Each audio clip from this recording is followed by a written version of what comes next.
I've been talking quite a bit about the bisexuals from my gay dad, my bisexual dad, and but what this is kind of leads to it inevitably is the molesting, the child molesting, which happened with me, and it was connected so strong in my mind with the fact that my dad was living a secret life, and I understood why he was living a secret life, because I started reading adult books, just almost just in desperation to try to understand this. And my feeling was that yes, this was not talked about. There was such a stigma attached to homosexual relations in my society, and I lived all over the state of Utah.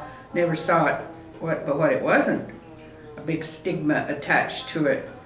It was a sin. It was so you could see why people who found themselves going this way were going to keep it a secret. They weren't going to come out, because if they did, they'd probably have to leave where they were living and go to a city where they could be more anonymous, and they might even have to leave the state before they could feel entirely as free as possible. And I could just see that and so what this secrecy was doing, as I could see, is, you know, the religious people were largely responsible for this attitude that it was a sin, it was a terrible, wrong thing. Oh. Are you at it again? Yes. This is the Sunday morning ritual, folks. Yeah, well, he's kind of neutral. So this is one reason why I can put him into the series, and he helps me with them. You know, if I had to carry this burden all by myself, I probably wouldn't even be able to do it. I wouldn't be able to talk about these things. But if I have somebody sitting here who is willing to let me talk about them with a minimum amount of hassle, as he points out to me, he lived in a very protected, a really protected community, so he didn't experience all this. But what do you mean, really protected community? Well, I mean, your dad wasn't a cattle rancher who had a lot of cowboys coming, and my grandfather, he would give a job to any cowboy that came in the country. He didn't know who he was from Adam, and they'd be sleeping all over the ranch. People would say, well, go to him, he will give you a job. And so he was considered quite the benefactor of, you know, strangers, hobos, you know, people who are in hard times. But this was also a danger, a risk, because I think this was how my dad got into the gay stuff, is because and I also think my grandfather, one of the reasons why he did give all these guys jobs, is he was a bisexual. He didn't marry until he was 30 years old. He rode the trails, he rode the cowboy trails, and he rode what? Well, he rode horses, but I thought you said he rode cowboys. No.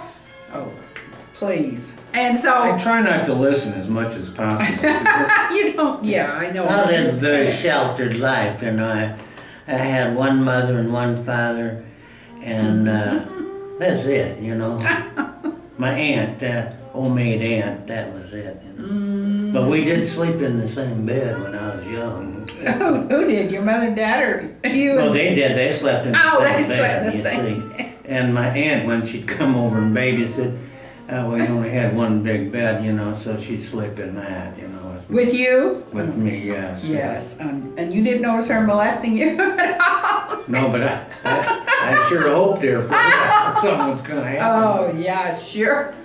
Well, I don't know. That's after my older stepsister moved out, and she was 16. She never molested me once. Now, of course, well, you were lucky. Well, I was only like 10 at the time, and I just started to figure out, when is that hair starting to grow on my body, you know? Well, this is it, is I think all this secrecy of my grandfather and my dad eventually was what led to situations, greater situations where I could be molested, my dad could be molested. It was the secrecy, the mother kept in the dark, so she couldn't protect the kids. Both my grandmother was very religious, so she couldn't know anything about all this, and she didn't even, you know, seem to know that her husband was possibly, this topic could never be talked about. And so this ignorance, I thought was contributed a lot to not protecting the kids, not being able to protect the kids. Does this serve as going to Sunday school? Because I used to have to go to Sunday school every Sunday, and I hated it. Yes. Well, I didn't hate it, I just didn't like it. And then one season, whatever they call it, my father was the one that stood up and he was the superintendent of Sunday school, you know.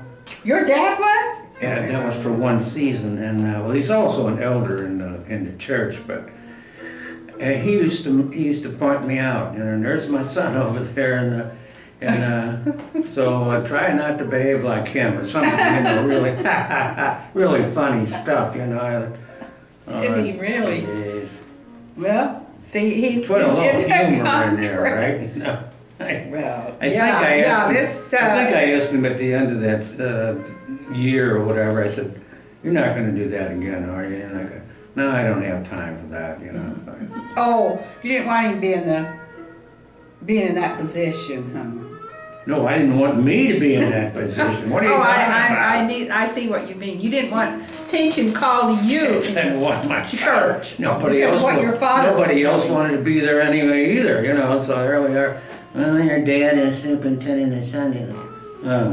Well, see, his mentality, I mean, if he's not exposed to something very disturbing and dark, well, he's you know, what people want their kids to be. You know, he's peers, you know, they've done their job of protecting him. You're not talking about me, are you? Yeah, well, I'm just saying that on the contrary, me, who had a gay father and I think a gay grandfather, there was stuff going on all the time, right in the household. Like my grandmother would be in one town in her house, grandfather would be in the ranch house with his men, and I grew up watching all this and looking at it and thinking about it. And so don't sound like no Gene Autry movie. No, well, thinking so young, at 5 years old, that my dad was having an affair with a man, and later he hired. Now, I think that was quite common, is there'd be men on the ranch. Did he hire this guy to molest you? No, he didn't. But I thought that all this guy just took it on his own, huh? Yeah, he did. Well, he got mad at my dad because my dad kind of dropped him. They seemed to be having this affair all winter, and then when he came to work for him, my dad just, I guess he was tired of him. And so he'd go off on the weekends and leave him home. And he got mad at this, very mad. And I think that's when he molested me. Well, here I was, brought into this drama going on that wasn't talked about. And that's, you know, where kids get there, that's what happens. This guy was a pedophile who was willing to... What? He was willing to mess with kids, or he would mess with them.